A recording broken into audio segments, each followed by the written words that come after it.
এখন আমি জাতীয় প্রেস ক্লাবের সামনে। জাতীয় প্রেস ক্লাবের সামনে সবসময় মানুষের আনাগোনা থাকে, মানুষের ভিড় থাকে, একের পর এক মানববন্ধন থাকে, সংবাদ সম্মেলন থাকে, বিভিন্ন অনুষ্ঠান থাকে। কিন্তু আজকে আর নাই, রাজধানী ঢাকা ফাঁকা।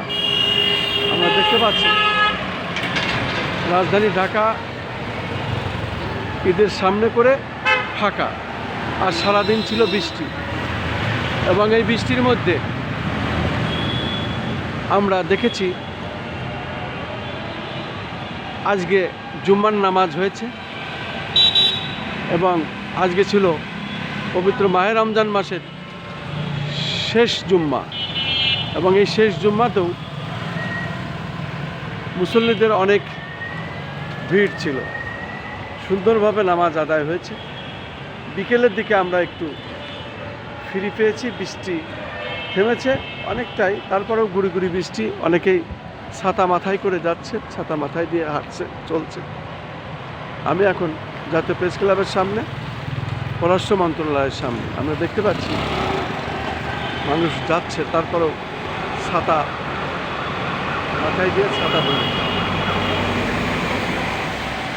যেহেতু বৃষ্টির দিন এবং বৃষ্টি তো হবেই, আকাশের লক্ষণ বেশি ভালো না, যে কোনো মুহূর্তে আবার বৃষ্টি হতে পারে। তবে বৃষ্টির পরেও রাজধানী ঢাকার রাস্তাঘাট খুব পরিচ্ছন্ন এবং পরিপাটি।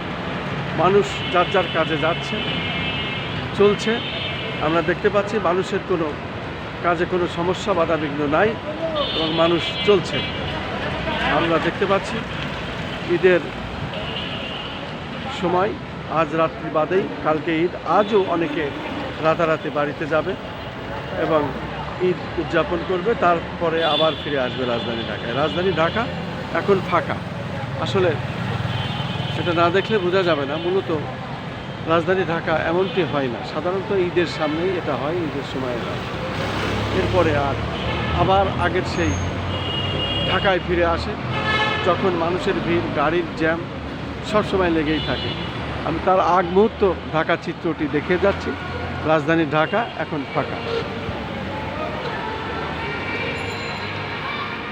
আজ রাত পোহালেই আগামীকাল ঈদুল ফিতর, তার আগের দৃশ্যটি আমি ধারণ করছি।